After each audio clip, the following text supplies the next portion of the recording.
Good day to each and everyone.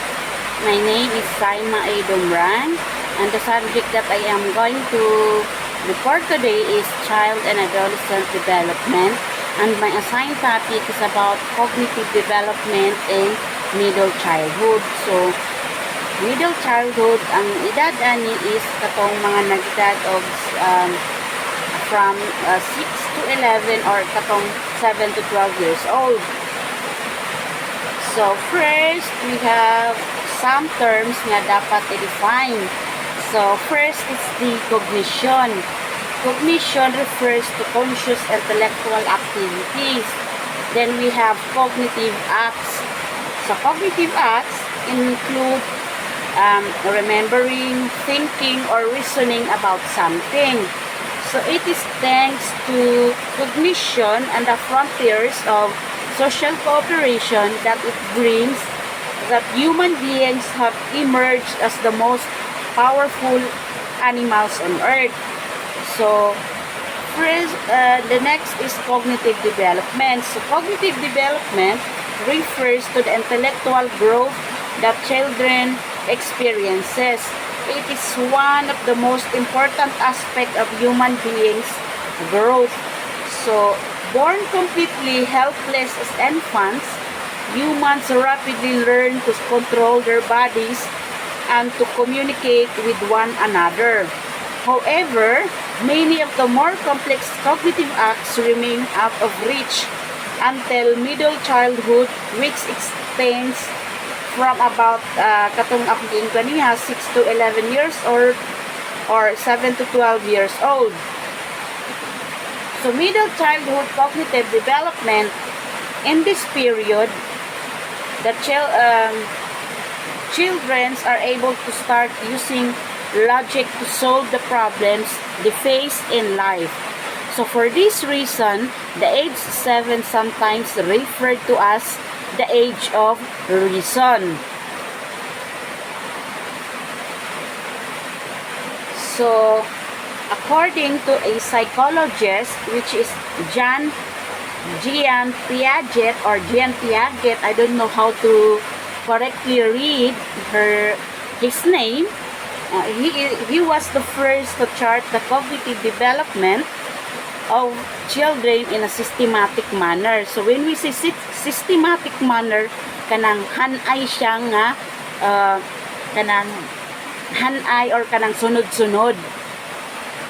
His work shows that there are a number of different factors at play in human cognitive development in middle childhood. So, according to Piaget, the child is entering a new stage of cognitive development where they are improving their kanang logical skills. So, during middle childhood, children also make improvements in short-term and long-term memory. So, concrete operational thought. So, concrete operational stage of development, according to Piaget, this is the stage wherein the middle childhood belongs. Kaya ang first stage is katong ginatawag nila nga pre-operational stage of development, wherein ang belong pod ana is katong mga naa sa early childhood children. So, this kanang stage, this involves mastering the use of logic in concrete ways. The child can use logic to solve problems tied to their own direct experience, but has trouble solving hypothetical problems or considering more abstract problems. The child uses inductive reasoning, which means thinking that the word reflects one on personal experience. So later on, ako rin explain unsa ning inductive reasoning.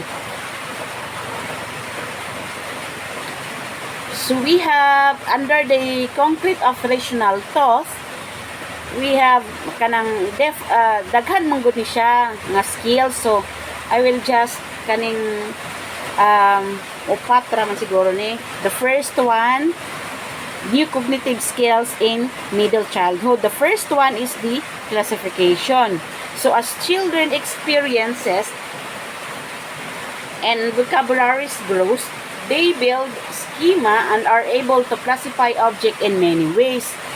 Then classification can include new ways of arranging information, categorizing information, or creating classes of information. So many psychological theorists, include Piaget, believe that classification involves in hierarchical structure such that information is organized from very broad categories to very specific terms. After classification, the identity.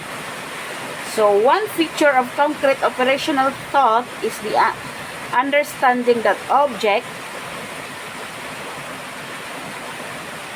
have an identity or qualities that do not change even if the object is altered in some ways. So ang example ani is the mass of an object does not change by rearranging it. So, ang example ani is a piece of chalk is still a chalk even when the piece is broken and two.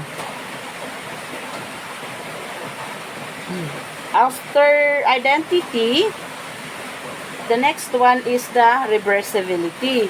So during middle childhood, children also understand the concept of reversibility, or that something that have been changed can be returned to their original state. So for example, an is katong water can be frozen and then thawed to become liquid again.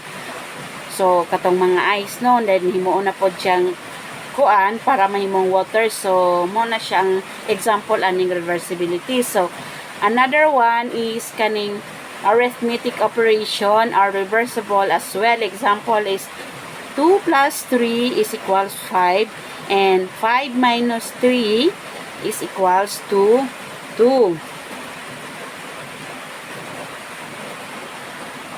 After reversibility is the reciprocity.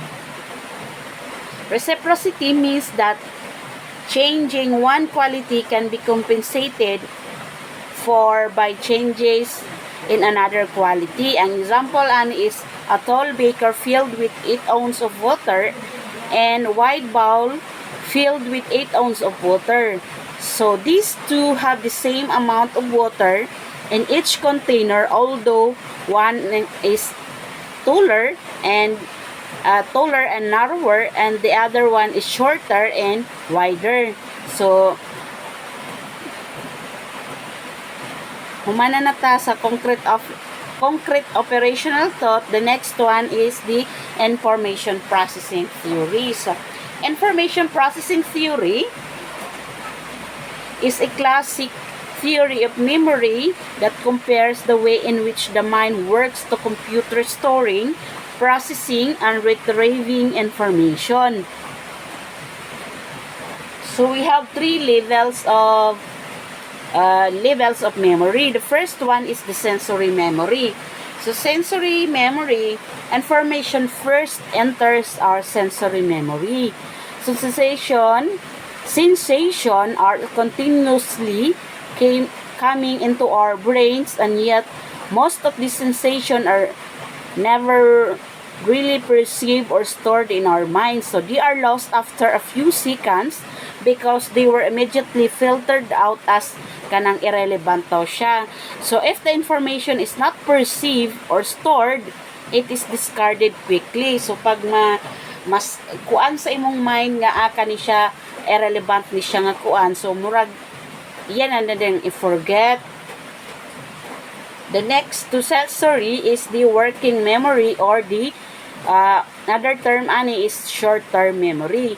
So if information is meaningful, it moves from sensory memory into our working memory.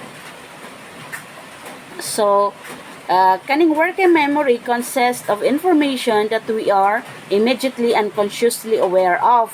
All of the things on your mind at this moment are part of your working memory. So, kaning sa working memory pod, there's a limit of information that can be kept in the working memory at any given time. So if you are given too much information at a time, you may lose some of it. Ang example ani is labaw ning mga bata dili kumbaga naa siya limited ang ilang memory every day. So dili siya pwede nga kumbaga sa computer pa downloadan nimo kana ipaslak nimo sa ila atanan nga kontak for example ani is kanang kontahay imong tingbon ang duha ka meetings in one meeting. So there is impossible nga katong kuan is dili nila ma-retain tanan.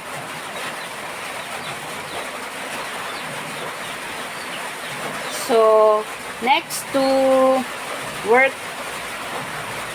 working memory is kaning long-term memory or knowledge memory. This level of memory has an unlimited capacity and stores information for days, months, or years. It consists of things that we know of or can remember if asked. So, di ay sa katong sa working memory para ma-retain jud tong kuan pod kanang gusto nimo i-retain na information, ang imong buhaton ato di ay is rehearsal. So, basahon nimo siya permi or kay para ma-retain siya sa imong mind. So, rehearsal can help you maintain information in your working memory, but the process by which information moves from working memory into long-term memory seems to rely on more than kanang simple rehearsal.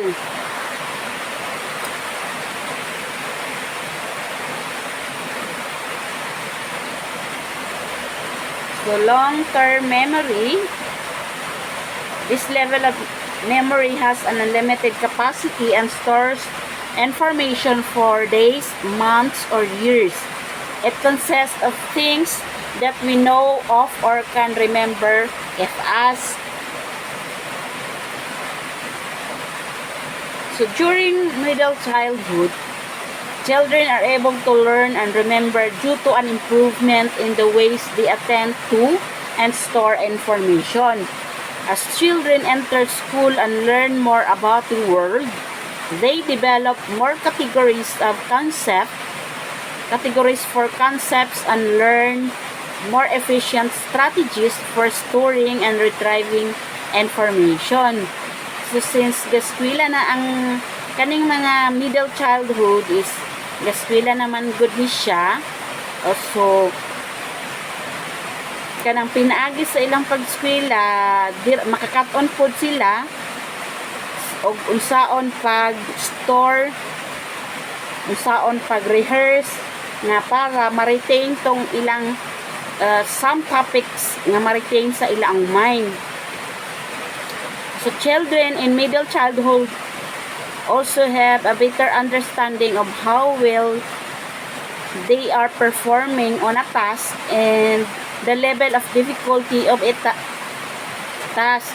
As they become more realistic about their abilities, they can adapt studying strategies to meet those needs.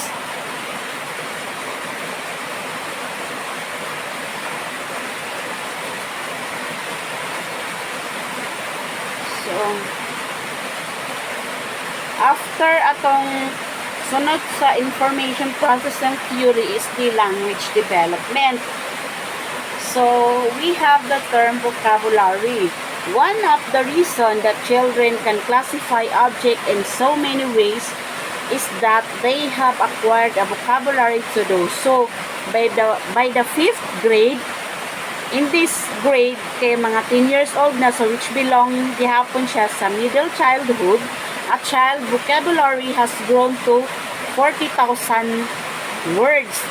So, it grows at the rate of 20 words per day daw, according sa studies. So, a child in middle childhood is also able to think of object in less literal ways.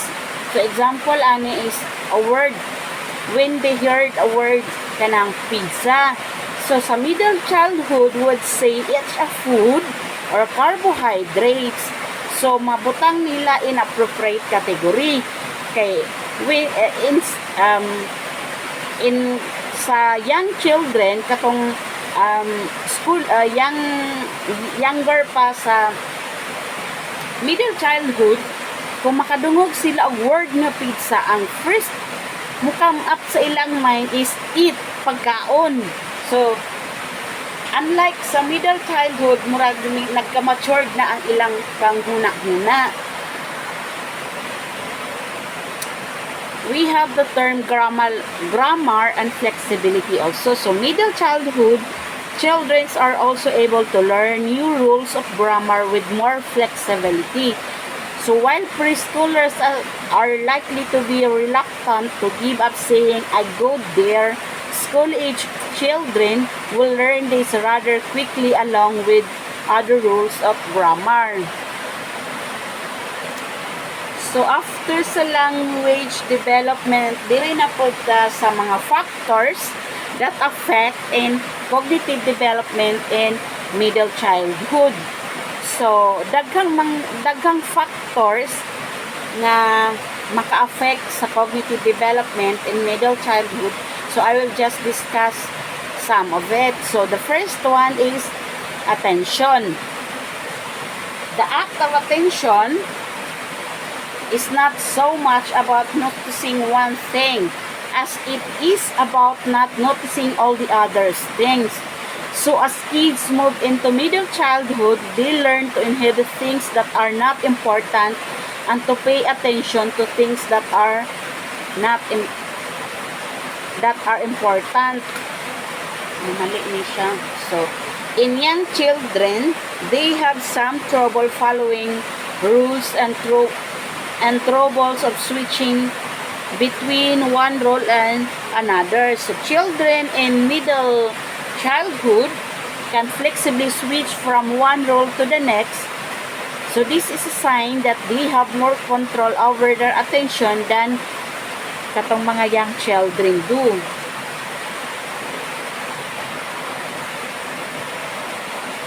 For example, ani is katong mga young children, when you are kanang example ani is naaka-ipa-arrange sa ila into by shape or by color, then after some time ipa-rearrange na pod nimo sila, kani siya diri ibutang or kani in the corner, kani nga side. Ang mga young children maglibog na sila ani. So kaning mga middle childhood, kuan na ni sila, naana ni sila sa stage wherein dili sila magkagubot in terms sa instruction nga imong ihatag sa ilaha. So naa sila'y kanang say tawag ani, kumbaga kabalo na sila mo maminaw og unsa ang instruction nga ihatag sa ilaha, unlike sa mga young children. So the next to attention is the memory, the ability to bring past experiences back into conscious awareness. So, in middle childhood, children start to use a number of strategies to memorize things. So, sa young middle childhood, example ani is like sa kaning sana spelling sa receive. So, naa sila timailhan ay mubuhat sila og mga kanang timailhan nila like kaning ngani example anis, they may tell themselves that I comes before E except after C in order to remember the spelling of a word received. So next to memory is the metacognition. Metacognition refers to the ability to evaluate how well one is doing at a cognitive task. So example, Annie, is an 8-year-old child will usually have sense that they are either good or bad at metacognition, and it can be very useful. A child who thinks they do not perform well in reading can devote extra time to learn that skill. The next to metacognition is inductive reasoning. So inductive reasoning means thinking that the world reflects one's own personal growth. So ang example ani is kaning inductive reasoning kantahay one friend is rude, another friend is rude, and the same is true for a third friend. So in conclude using inductive reasoning, that child may conclude that friends are rude. So mag-conclude na dayon sila. But this kanang sana tinuuhan sa mga middle childhood will change when they kanang reach adolescence period, which is the called na po siya, ginatawag siya og deductive reasoning. So makorek na to siya tong ilang mga tinuuhan nga kung kani siya rude, the next one is rude, and the third one is i-conclude din na nga rude pod na siya nga friend. So kaning these all factors contribute to overall intellectual growth. So by the end of middle childhood, the children can reason inductively and apply logic to solve some of the problems they may face and this makes them less helpless. So I think that's all for my report, and thank you for listening.